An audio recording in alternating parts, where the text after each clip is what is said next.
अपने माँ बाप की कभी भी नाफरमानी मत करना, चाहे वो तुम्हें अपने घर से निकल जाने का हुक्म ही क्यों ना दे दें और अपने बीवी बच्चों को छोड़ने का हुक्म ही क्यों ना दे दें। बीवी बच्चों को छोड़ने का हुक्म देना छोड़ दो, लेकिन माँ बाप की नाफरमानी मत करना। घर मकान से निकाल दे, भाग, मेरा घर नहीं, तुझे 1 इंच जमीन नहीं दूंगा, निकल भाग। घर बार छोड़ देना, लेकिन माँ बाप की नाफरमानी, ये है माँ बाप का दर्जा। कौन बेटा ये कबूल करेगा? लेकिन हक ये है माँ बाप का। एक सहाबी अपनी माँ को तवाफ करा रहे हैं कांधे पर बिठाकर। हजरत उमर फारूक ने कहा, अलैकल जन्ना, तूने अपनी बूढ़ी माँ को जो पैरों से लंगड़ी है, आंखों से अंधी है, अपने कांधे पर उठाकर खाने काबा का तवाफ कराया, तूने तो जन्नत पाली, तूने तो जन्नत हासिल कर ली, तू तो जन्नती हो गया।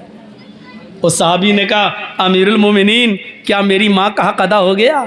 यानी अंधी है, लंगड़ी है, और मैं इसको अपने कांधे पर उठाकर तवाफ करा रहा हूँ, पेशाब पायखाना करती है तो मैं ही इसका पेशाब और पायखाना धोता हूँ, गंदगी को मैं साफ करता हूँ, क्या अभी भी मैंने अपनी माँ का हक अदा नहीं किया? क्या मेरी माँ का हक अदा हो गया? क्या फरमाया हजरत उमर ने, तूने जन्नत तो कमा ली लेकिन माँ का हक अदा नहीं हुआ। कहा कि अच्छा, फिर माँ का हक अदा कब होगा? हजरत उमर फारूक ने कहा, माँ का हक अदा हो ही नहीं सकता। कहा कि कुछ नहीं, इतना काम मैं कर रहा हूं, गंदगी, गलाजत, नापाकी, पेशाब पायखाना सब मैं धो रहा हूं और अपनी माँ को कांधे पर बिठाकर तवाफ कर रहा हूं, क्या अभी भी मेरी माँ का हक अदा नहीं हुआ? हजरत उमर ने कहा, नहीं, जब वो तुझे पैदा कर रही थी, जब वो तुझे अपने पेट से जन रही थी और वो चीख रही थी दर्द की वजह से, उसके मुंह से जो पहली चीख निकली थी दर्द की वजह से, तुझे पैदा करते हुए दर्द ज़े होता हर औरत को बच्चे की पैदाइश पर, तो जो वो दर्द हो रहा था और उस दर्द में तेरी माँ जो चीखी थी, पहली चीख उसके मुंह से निकली थी, अभी तो तूने अपनी माँ की उस पहली आह का भी हक अदा नहीं किया। तुम अपनी माँ की पूरी जिंदगी की हक की बात करते हो, नहीं किया। उसने कहा, बस बस बस अमीरुल मोमिनीन, अब मैं समझ गया कि अपनी माँ का ज़िंदगी भर खिदमत करके भी हम हक अदा नहीं कर सकते। जब अब तक मैंने अपनी माँ की पहली चीख का हक अदा नहीं किया तो हम अब क्या करेंगे? नहीं कर सकते। ठीक है, हम जो करना होगा करेंगे। माँ के मकाम को और बाप के मकाम को पहचानो। जब मामून रशीद का इताब आया तो एक बाप एक बेटा दोनों गिरफ्तार कर लिए गए। बेटा का नाम है फजल बरमकी और उसके बाप का नाम है याहिया बरमकी। फजल बरमकी और याहिया बरमकी दोनों को मामून रशीद ने गिरफ्तार करके जेल में डाल दिया। बड़े नेक थे ये दोनों बाप बेटे, लेकिन बाप बूढ़ा था, सर्दियों के दिन थे, बाप को फजर की नमाज पढ़ने के लिए उठना था तो ठंडे पानी से वज़ू बनाने में उसको तकलीफ़ होती थी। जेल में गर्म पानी का कोई इंतज़ाम नहीं था, तो जेल के अंदर बेटे ने सोचा कि मैं अपने बाप को गर्म पानी कैसे दूं। जेलर से बात की, उसने मना कर दिया, हमारे यहाँ कोई अलग से किसी के साथ अलग इम्तियाज़ नहीं बरता जाएगा, सारे कैदी बराबर हैं, गर्म पानी का कोई इंतज़ाम नहीं। तांबे का लोटा था फजल बरमकी के पास। ईशा की नमाज़ पढ़ने के बाद उस लोटे में फजल बरमकी पानी भर लिया करते थे और अपने बाप को सुला दिया करते थे ईशा के बाद। फिर उस पानी के तांबे के लोटे में जो पानी भरा होता था, उस पानी के लोटे को, उस तांबे के लोटे को अपने पेट से लगा लिया करते थे, ताकि पेट की गर्मी से रात भर ये लगा रहेगा तो सुबह तक कुछ तो इस पानी में गर्मी आ जाएगी, थोड़ी ही बहुत सही, कुछ तो गर्मी आ जाएगी। जब फजर की आज़ान की आवाज़ आती थी तब फजल बरमकी उस पेट से गर्म किए हुए पानी को उठाते थे और अपने अब्बू से कहते थे, जल्दी से वज़ू बना लो। गौर कीजिए, अपने बाप के लिए वज़ू का पानी, गर्म पानी देने के लिए रात भर वो जागा करते थे कि कदरे गर्म पानी हो जाए, थोड़ा बहुत ही सही, लेकिन मेरे बाप को तकलीफ ना होने पाए। बाप का इस तरीके से उन्होंने हक अदा किया। और सच तो यह है कि इतना कुछ करने के बावजूद भी बाप का हक अदा नहीं हुआ।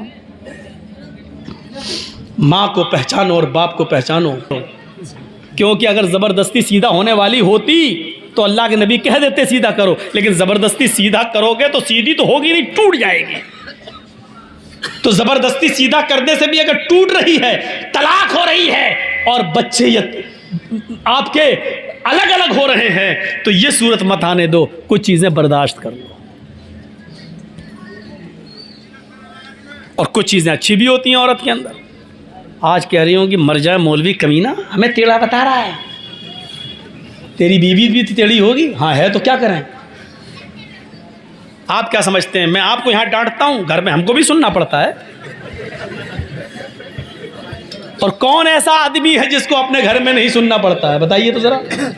ये पार्लियामेंट में जितने बैठे हैं नेता ना, यो करते हैं, वो करें, क्या करें, घर में सब सुनते हैं।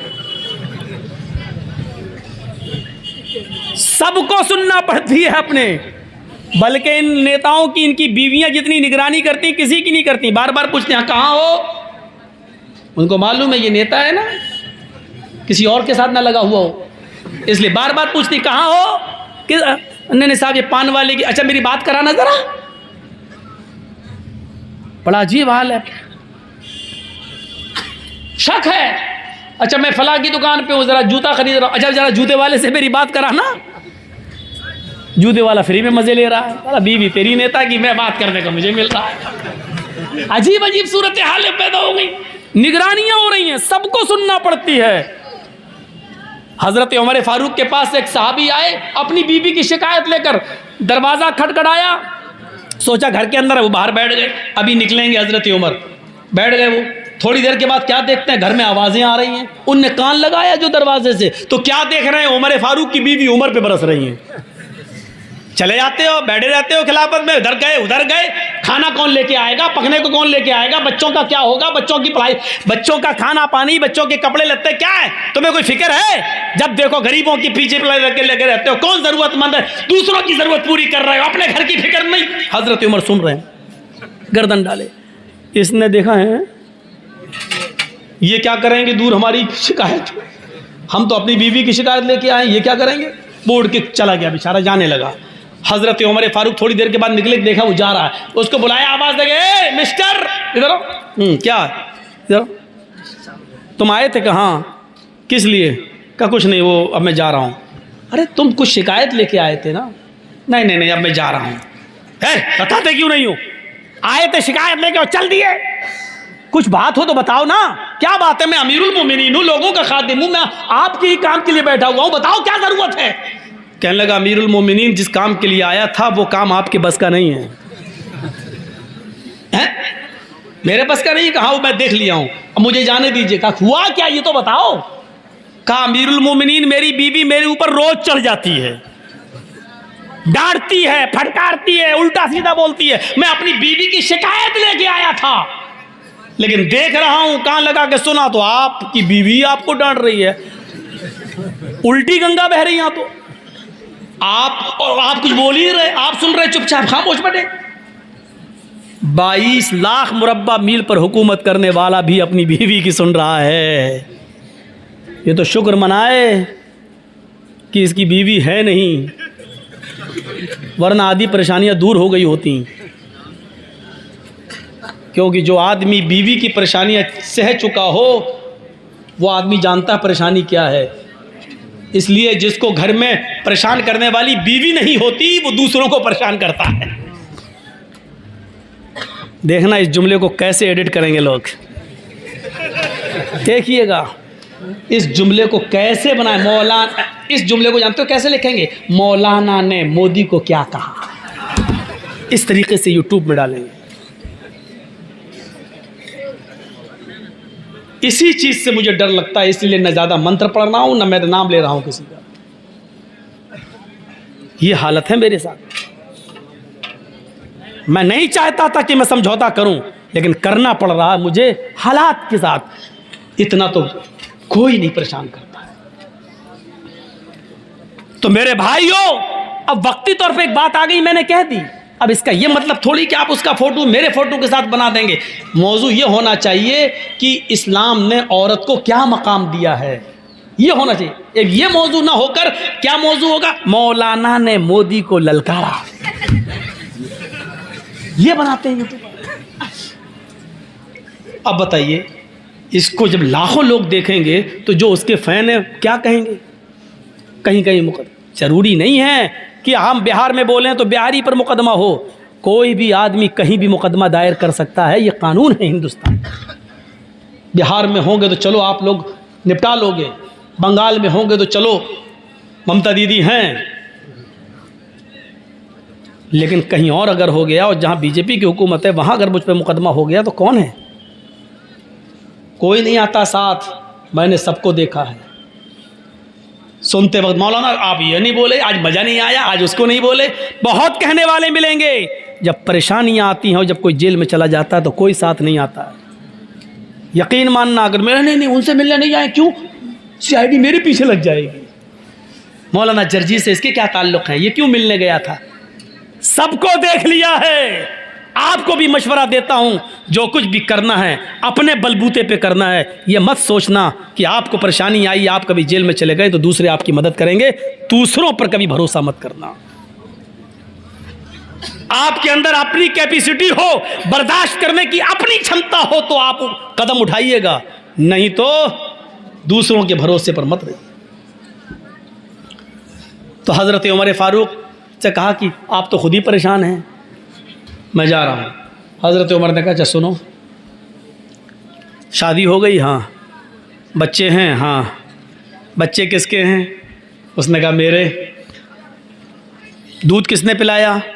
कहा मेरी बीवी ने। दूध पिलने का पैसा दिया? कहा नहीं। खाना कौन पकाता है? कहा बीवी। कहा तुम्हें मालूम है बच्चे बाप के होते हैं, अगर माँ उसकी दूध ना पिलाए तो बाप ज़बरदस्ती दूध नहीं पिलवा सकता। अगर माँ ये कहे बीवी कि मुझे आपके बच्चे को दूध पिलाना है, मुझे इतना रुपया महीना चाहिए, तो आपको उतना रुपया महीना देना पड़ेगा, दूध पिलाई। दिया तुमने? नहीं। कहा वो हमारे बच्चे को दूध पिला देती है, पैसा भी नहीं लेती है। बच्चे आपके हैं, पेशाब करें तो आप धुलाओ, लेटरिन करें तो आप धुलाओ, कौन धुलाता है? कहा मेरी बीवी। कहा अगर वो ये कहे कि आपके बच्चे ने गंदगी की आप धुलाइए, तो आप ही को धुलाना पड़ेगी, लेकिन वो धुला देती है।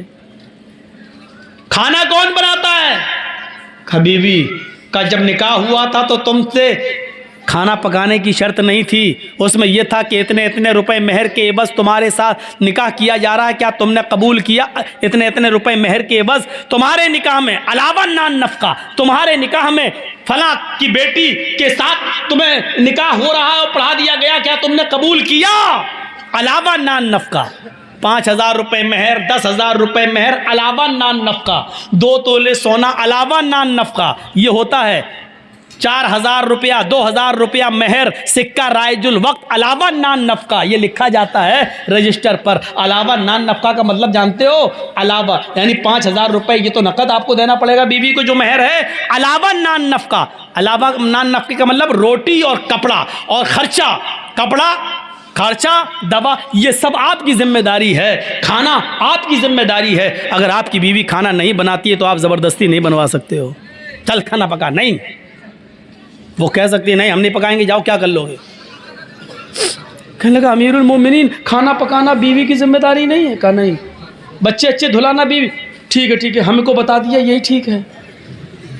कहीं मेरी बीवी को मत बता देना, हम जाके सुन लेंगे थोड़ी बहुत बातें।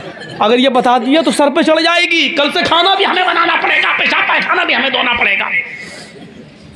हज़रत उमर ने कहा कि जब वो सब कुछ कर देती है तो थोड़ी सुन लिया करो, जाओ थोड़ी सुन लिया करो, इतना भी नहीं सुन सकते हो?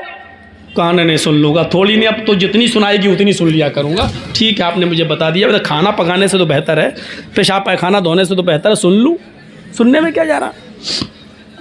ऐसा ही होना चाहिए। अल्लाह के रसूल किस तरीके से अपनी बीवी के साथ रहे। नाराज़ हो गई अम्मा आयशा। एक बार अल्लाह के रसूल के पास खजूर आया तो अकेले नहीं खा रहे हैं, आयशा नाराज़ हैं, पहल खुद कर दी, आयशा लो खाओ। अब वो गुस्से में थी, नहीं खाऊंगी, भूख नहीं है, चेहरा फेर लिया। अल्लाह के रसूल उधर से आए, इधर आ गए, आयशा चलो गुस्सा थूको, लो खाओ। यानी उन्होंने चेहरा इधर किया तो अल्लाह के रसूल उठ के इधर आ गए। हम लोग होते और नाराज़ होती हमारी बीवी तो क्या होता? सही बताना। जर्जी साहब ने कहा लो खाओ। अब वो गुस्से में कहते हाँ हमें नहीं खाना। तो हम थोड़ी उधर आएंगे, जैसे चेहरा उधर घुमाया मुँह पकड़ गए, खा रही कि नहीं खा रही, नखरे मत दिखा ज़्यादा, एक तो मना रहा हूँ तुझे, चल खा ले। हमारा रहन सहन ये है। अल्लाह के रसूल वहाँ जाते हैं, आयशा मोहब्बत का अंदाज देखो। आयशा लो, कायनात का इमाम अपनी बीवी को मना रहा है, और बीवी को मनाने से कोई छोटा नहीं हो जाता है। ये याद रखो, जो लोग ये समझते हैं कि बीवी को मनाने से हमारी शान घट जाएगी, लोग जोरों के गुलाम कहेंगे, उनका रांची के पागल खाने में उनका इलाज करो। जो बीवी को मनाने में ये समझता है कि मेरी शान घट जाएगी, तो माफ़ करना, तू और शान और शौकत में तू शाहजहां नहीं है, औरंगज़ेब नहीं है। कायनात का इमाम बीवी को मना रहा है, अल्लाह का प्यारा नबी बीवी को मना रहा है, और अल्लाह के बाद जिसका मकाम और मर्तबा सबसे बड़ा हो वो अपनी बीवी को मना रहा है। लो खाओ आयशा, गुस्सा थूको। उन्होंने फिर इधर चेहरा कर लिया, मैंने कहा ना कि मुझे भूख नहीं लग रही है, फिर चेहरा इधर आ गए। अब गले में हाथ डाल लिया, सर पे, आयशा नहीं, चलो मुंह खोलो। अब आप ये भी नहीं कह रहे लो, अब आप क्या कह रहे हैं, मुंह खोलो, चलो कुली बिस्मिल्लाह, चलो अल्लाह का नाम लेकर खाओ। हज़रत आयशा भी जानती थी कि ज़्यादा नहीं कहलवाना चाहिए, 1-2 बार हो गया, 3 बार से ज़्यादा होना भी नहीं चाहिए, तो वो भी अब मान गई, लेकिन तंज भरा जुमला फिर भी कह दिया, लो चलो मुंह खोलो, कुली बिस्मिल्लाह, अल्लाह का नाम लेके खाओ। ऐसा लग रहा है जैसे इससे पहले मैं अपने बाप का नाम लेके खाती थी। खा लिया, हंसने लगी, दोनों मुस्कुरा दिए। शैतान इसी चीज़ से जलता है कि मियाँ बीवी में हमने आग लगाई और ये एकदम मन गए। शैतान को सबसे ज़्यादा तकलीफ़ तब होती है। अब अल्लाह के रसूल कहते नहीं खा रही, मर भूखी, हट। तो क्या होता, वो उधर टेढ़ी तो है ही औरत जात, और हम और छोड़ देते तो तलाक पे नौबतें आ जाती हैं। तो तलाक पे नौबतें नहीं आने दीजिए मेरे भाइयों, मनाओ। अल्लाह के रसूल अपनी बीवी के साथ जब चल रहे हो, कोई नहीं है, एक बाग, एक जंगल से गुजर हो रहा, बाग से, हदीका, गार्डन से, तो अल्लाह के रसूल ने, हज़रत आयशा ने कहा अल्लाह के नबी चलो ज़रा दौड़ते हैं, कौन आगे निकल जाए। अल्लाह के नबी दौड़े, हज़रत आयशा दौड़ी, दोनों दौड़े, आयशा आगे निकल गई, अल्लाह के नबी पीछे रह गए। हज़रत आयशा कहती हैं, आयशा अल्लाह के नबी आप तो हार गए, मैं जीत गई, मैं कामयाब हो गई, मैं जीत गई।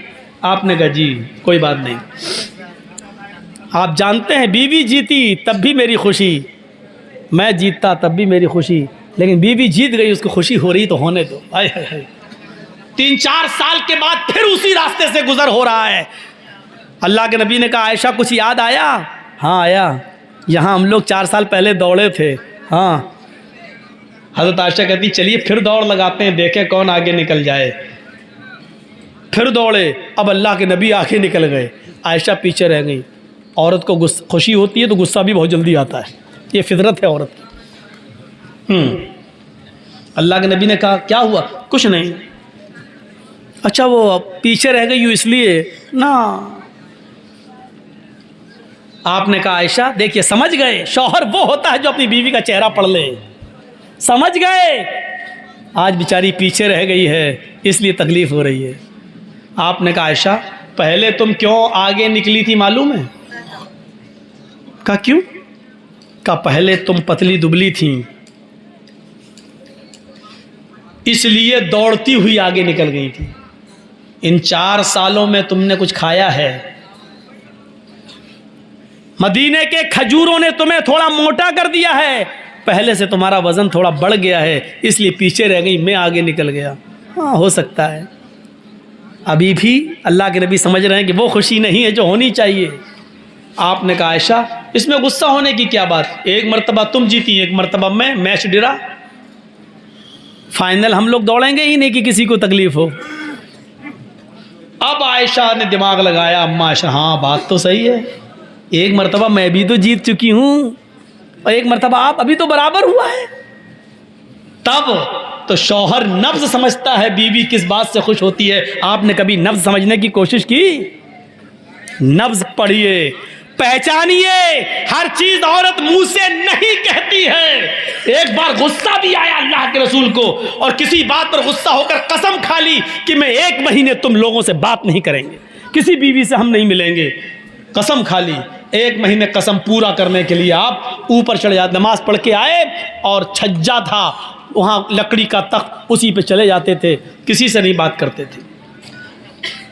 29 दिन हो गए, मगरिब की नमाज पढ़ के आए, कहा आयशा सलाम अलैकुम, लाओ खाना वाना लाओ, क्या बनाया है। हज़रत आयशा खाना लेके आई, लेकिन 29 दिन के बाद फिर तंज मार रही हैं। क्या कह रही हैं?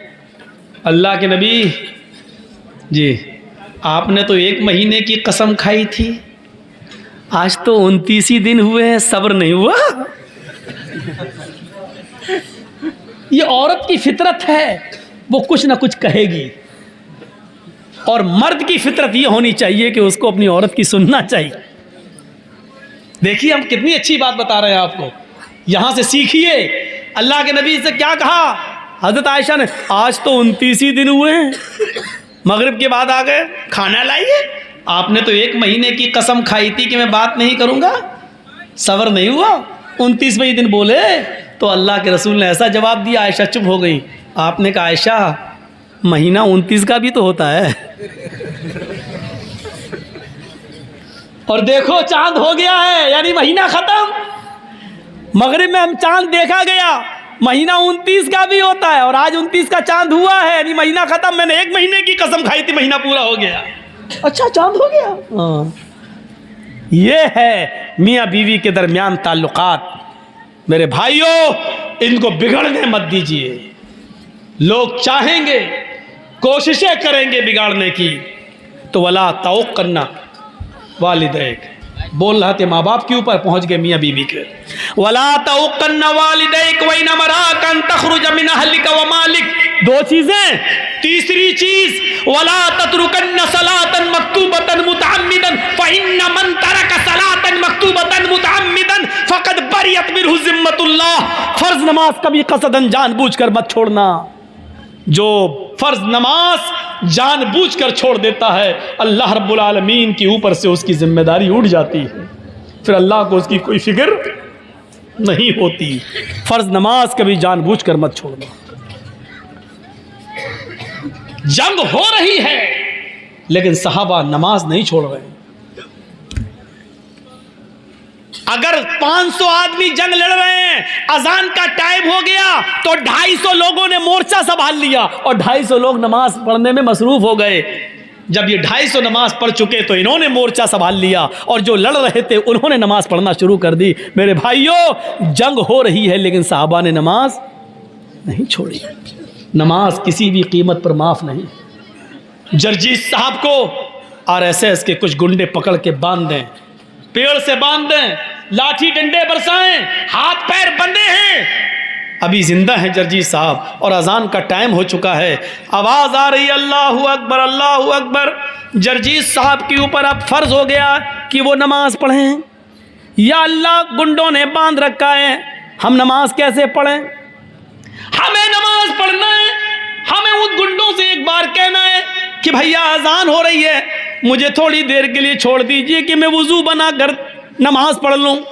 अगर वो छोड़ते हैं तो ठीक है, नहीं छोड़ते हैं तो बंदे बंदे हमें नमाज पढ़ना पड़ेगी। वुजू नहीं है, वुजू के लिए भी आपके हाथ पैर नहीं खोले जा रहे हैं, तो आपको दिल में वुजू की नीयत करना पड़ेगी कि मैंने वुजू बना लिया। अगर मैं खुला हुआ होता तो वुजू जरूर बनाता, लेकिन मैं बंधा हुआ हूं और इन लोगों ने मुझे वुजू बनाने के लिए पानी नहीं दे रहे, हाथ पैर नहीं खोल रहे। आय अल्लाह, मैंने नियत से वुजू बना लिया, मेरी नियत वुजू की है, आपका वुजू हो गया। ये लोग मुझे हाथ नहीं उठाने दे रहे, मैंने बंदे बंदे अल्लाह नियत कर ली, अल्लाहु अकबर। ये मेरा चेहरा किबले की तरफ नहीं कर रहे हैं। आय अल्लाह, जिस तरफ मेरा चेहरा है तू मेरी दिल की नीयत को जानता है। अगर मैं खुला होता तो किबले की तरफ चेहरा करता, आय अल्लाह मैं खुला नहीं हूं, बंधा हुआ हूं, मैं इसी तरफ रुक करके नमाज पढ़ रहा हूं, तो मेरी इबादत को कबूल कर ले, इसी को मेरे लिए किबला बना दे। आपको उसी हाल में नमाज पढ़ना पड़ेगी। वुजू नहीं बनाने दिया जा रहा है तो नियत कर लो वुजू की, वुजू हो जाएगा। किबले की तरफ चेहरा नहीं करने दिया जा रहा है तो जिस तरफ तुम्हारा चेहरा उसी तरफ तुम जुमले पढ़ना शुरू कर दो, तुम्हारी नमाज होगी। हाथ नहीं उठाने दिया जा रहा है, नियत नहीं बांधने दी जा रही है, जबान से अल्फाज अदा करते रहो, अल्हम्दुलिल्लाहि रब्बिल आलमीन अर्रहमानिर रहीम मालिकी यौमिद्दीन। आपकी नमाज अदा हो जाएगी। आपको रुकू नहीं किया जा रहा, करने दिया जा रहा, सजदा नहीं, ऐसे ही कहो अल्लाहु अकबर, सुभान रब्बियल अज़ीम, सुभान रब्बियल अज़ीम, सुभान रब्बियल अज़ीम, समी अल्लाहु लिमन हमिदा, रब्बना व लकल हम्द, हम्दन कसीरन तय्यबन मुबारकन फी, अल्लाहु अकबर, सुभान रब्बियल आला, सुभान रब्बियल आला, सुभान रब्बियल आला, अल्लाहु अकबर, अल्लाहुम्मा ग़फ़िरली वरहमनी वहदनी वआफ़िनी वरज़ुक़नी, अल्लाहु अकबर, सुभान रब्बियल आला, सुभान रब्बियल आला, सुभान रब्बियल आला, अल्लाहु अकबर। अत्तहियातु लिल्लाहि वस्सलावातु वत्तय्यबात, अस्सलामु अलैका अय्युहन नबी व रहमतुल्लाहि व बरकातुहू। जो पढ़ा जाता वो सब ऐसे ही पढ़िए, आपकी नमाज होगी। नमाज इस हाल में भी माफ नहीं है। आपको मालूम है कि मेरी लिंचिंग हो रही है, आपको मालूम है कि ये गुंडे हमें नहीं छोड़ेंगे, आपको मालूम है कि मेरे ऊपर जुल्म करके मुझे मार डालेंगे, लेकिन नमाज का वक्त हो गया है, आपको इस हाल में भी नमाज पढ़ना पड़ेगी। नमाज माफ नहीं है। वला ततरुकन्ना सलातन मक्तूबतन मुतअम्मिदन, कभी जानबूझकर मत छोड़ना। फइन्न मन तरका सलातन मक्तूबतन मुतअम्मिदन फक़द बरियत मिन्हु ज़िम्मतुल्लाह। जिस मुआशरे में, जिस समाज में, जिस गांव में, जिस मोहल्ले में नमाज जानबूझ के छोड़ी जाती है, अल्लाह रब्बुल आलमीन की जिम्मेदारी उस मुआशरे से उठ जाती है, फिर अल्लाह की कोई जिम्मेदारी नहीं रहती है। तीन चीज़ें। चौथी चीज़, वला तशरबन्न खमरन फ़इन्नहु रअसु कुल्लि फ़ाहिशा, कभी भी शराब को हाथ मत लगाना, इसलिए कि ये तमाम गंदगियों की माँ है, तमाम गंदगियों की जड़ है, सारी बुराइयों की जड़ शराब है। सुनन नसई में बनी इस्राइल का एक आदमी का वाक़या नकल किया गया है। एक औरत ने उसको बुलाया, किसी गवाही के लिए बुलाया, लेकिन उस औरत की नीयत ख़राब थी। वो बड़ा इबादत गुजार था, बड़ा नेक था। कई कमरों में दाखिल होने के बाद उसके कमरे में पहुंचा, सारे दरवाजे बंद हो गए। वो औरत बेवा थी। उसने कहा बोलो किस लिए मुझे बुलाया है, किसके बारे में आपको गवाही लेना है, मुझे जो मालूम होगा सच सच बता दूंगा। उस औरत ने कहा अरे भाई इधर आओ, मैंने गवाही के लिए कब बुलाया है? कहा फिर किस लिए बुलाया है? कहा सुनो इधर बैठो, मैंने तुम्हें इसलिए बुलाया है कि तुम मेरे साथ मुंह काला करो। उदनु मिन्नी, मेरे करीब होइए और मुझसे जिना कीजिए। उसने कहा रे दिमाग सही है, इतने सालों से मैंने आज तक नमाज नहीं छोड़ी, इबादत नहीं छोड़ी, तहज्जुद नहीं छोड़ी, एक भी हमने गुनाह का काम नहीं किया, और तुम मुझसे जिना के लिए कह रही हो? नहीं। दरवाजे चारों तरफ से बंद थे, भागने का कोई रास्ता न था। सुनो तुम्हारे पास तीन ऑप्शन है, नहीं तो जान जाएगी। तीन ऑप्शन, या तो मुझसे जिना करो, पहला, नहीं करते हो तो ये 6-7 साल का खूबसूरत लड़का बैठा हुआ है, ये छुरी रखी हुई है, इसको कत्ल करो। पहला ऑप्शन, मेरे साथ जिना करो, छोड़ दूंगी। नहीं करते हो इस लड़के को कत्ल करो।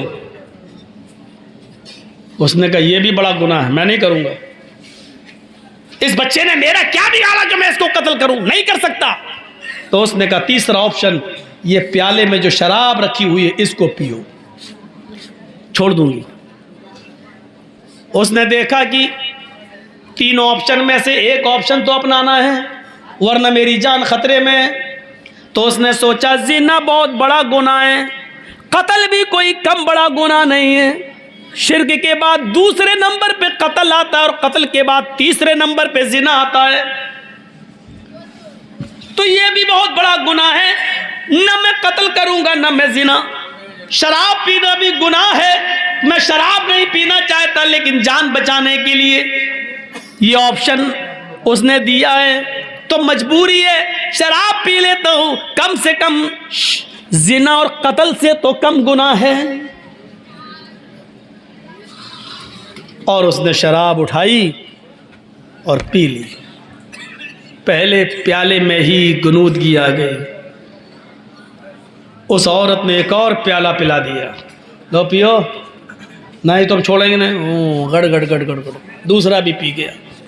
उसने तीसरा भी पिला दिया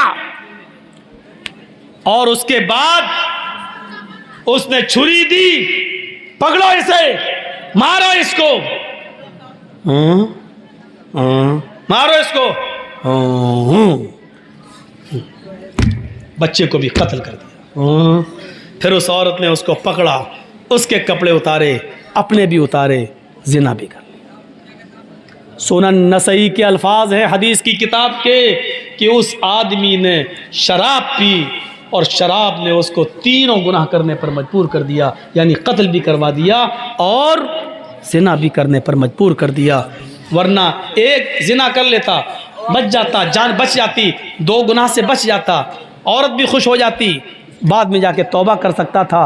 लेकिन उसने ये सोचा कि शराब कत्ल और जिना से छोटा गुनाह है, लेकिन ये नहीं समझ पाया कि शराब तमाम गुनाहों की माँ है, तमाम बुराइयों की जड़ है। इसलिए उसने शराब पी और शराब पीकर उसने तीनों काम कर डाले। शराब पीकर शराब पिया और शराब पीकर कत्ल किया, कत्ल के बाद जिना किया। एक काम करवाया जा रहा था लेकिन शराब ने उससे तीनों काम करवा लिए। इसलिए अल्लाह के नबी ने फरमाया कि शराब के करीब मत जाओ, कभी शराब मत पियो, इसलिए कि तमाम बुराइयों की जड़ है। कितने नौजवान शराब पीकर अपने घर में आकर अपनी माँ को चुप कुतिया, छिनाल, रंडी, पता नहीं क्या क्या अपनी माँ को बोलते हैं अपनी जबान से। यह शराब,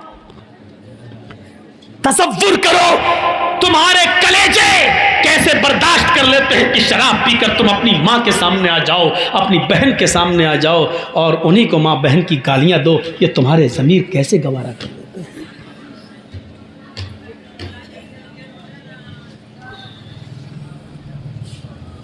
वला तशरबन्न खमरन फइन्नहु रासु कुल्लि फाहिशतिन, चौथी चीज़ है।